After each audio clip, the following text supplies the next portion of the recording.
What? I did not see you there. Hey, welcome to another episode of 642 Things to Draw, where I draw drawings based on prompts. So let us see what today's prompt is, shall we? So today's prompt would be cabin, mushrooms, shruberry, and Bob Marley. So now let us get started with the drawing, shall we? Clap, clap.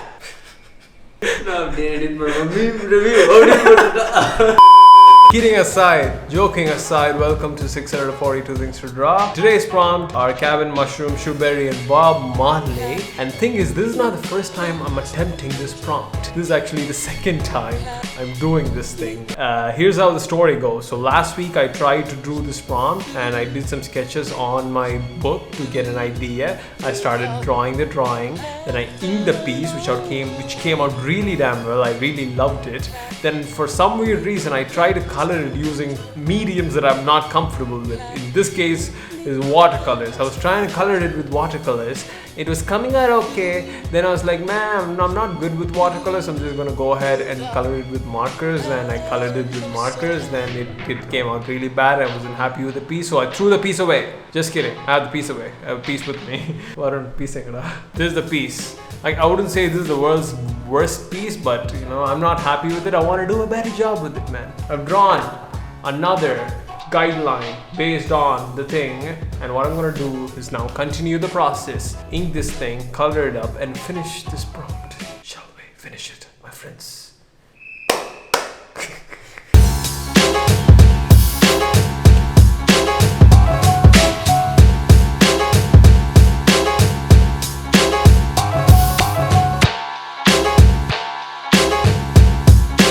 Okay, I have to say this was one of the hardest illustration pieces I've done in a while, not because of the design. The design process was fairly simple for me, but the coloring, oh boy, the coloring just took the life out of me. It forced me to learn new things, which is actually a good thing.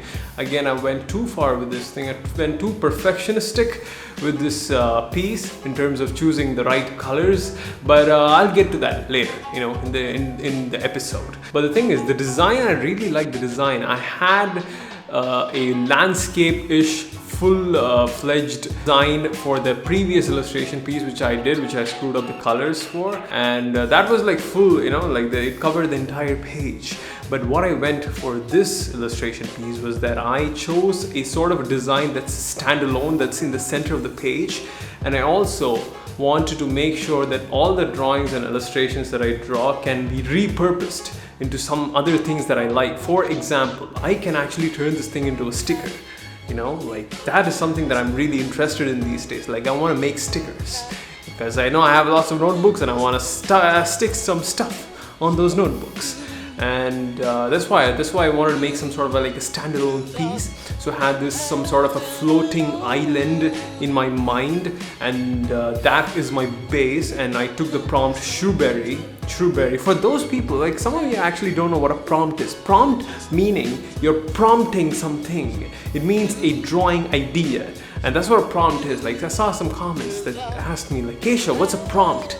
Well, prompt is actually a drawing idea. Anyway, so I took the prompt shruberry, which is sort of like a bush that lies on the sides of like pathways and sidewalks. So that's what I think is called a shruberry. And I had to Google these things up. And another cool thing about this whole little thing that I'm doing here is that I get to learn new stuff, weirdly. I learned what a plankton was. I learned what a shruberry was, which is good. It's a good vocabulary lesson. So I laid the shruberry as the bottom of, as a base for the floating island. And I took Bob Marley and he was like on the edge of the island. And I took the cabin and put it on the other side. And I took, I wanted some sort of like a background that covered everything, and you know, and that was the mushrooms. And I call this piece Marley's Mush Cabin or Marley's Mushroom Cabin. So that's the name of it. I think Marley's Mush Cabin seems a lot better. So this is where Bob Marley comes in during his free time to, you know, drink mushroom tea. You know, we're keeping it PG-13 right here. You know, we can do other things with mushrooms as well. That was the idea behind this whole thing. I was really inspired by these artists that I've been looking up on Instagram. One of them is James Jean. Yeah, I think it's James Jean. He's a fantastic artist.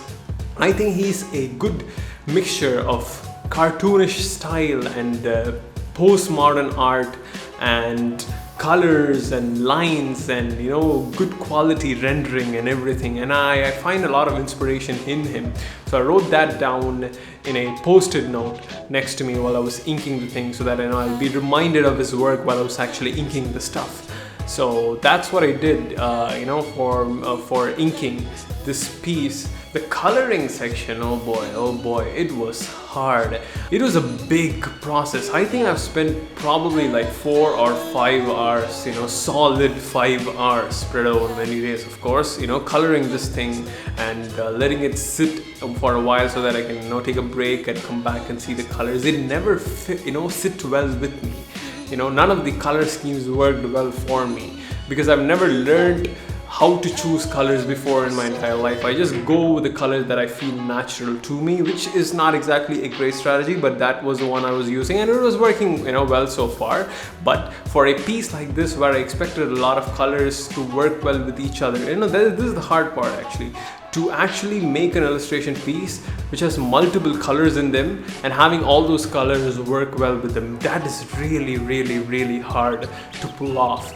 But what I did was I watched some tutorials online, especially the one by Blender Guru. He gave 6 tips on choosing the right colors, which I found really useful. I'll probably link that down below in the description box, so you can actually go ahead and watch that. And what I did was I downloaded a simple color wheel, from the internet.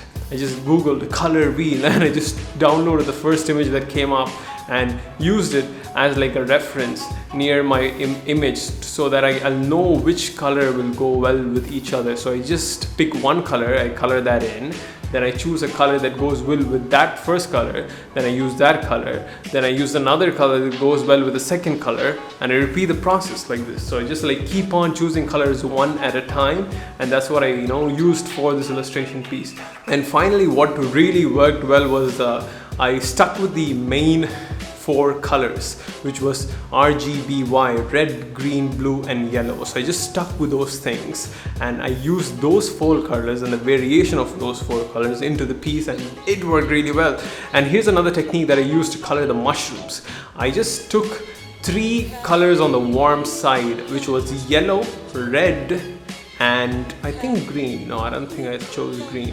Orange, yeah. So basically a combination of different values of reds, like pink and orange and yellow, and I just took all the warm colors, right, and used that for the mushroom, which by the way really worked well. So if you're trying to color something with one shade of color, I suggest you use different values, like different lightnesses and darknesses of the same color to make the illustration piece really work well. So I think I've learned, this is the biggest lesson that I've learned from doing this piece.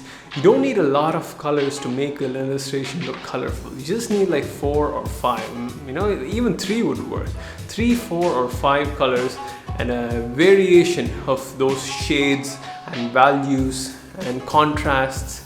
Oh boy, man, all you need are those things. Keeping it simple, man, keeping it simple, and using those things and actually trying to color your illustration with. So yeah, that is pretty much it. I really liked how this piece turned out, and I had to lose all my perfectionistic tendencies to finish this piece and move on with the next one so that I can learn more stuff from doing the next one. And that's what I did, and I'm really happy with it. Hope you liked this piece as well, and hope you learned a thing or two from me doing this illustration piece. So that's all I wanted to say for this episode of 642 Things to Draw. I have another idea I want to share here right now. I want you guys' inputs on it. I don't want 2 series running on this channel. I have the BTS, Behind the Sketch, and 642 Things to Draw.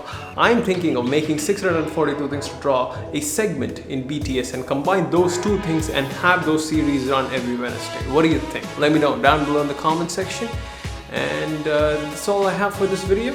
Thank you for watching. Have a nice day.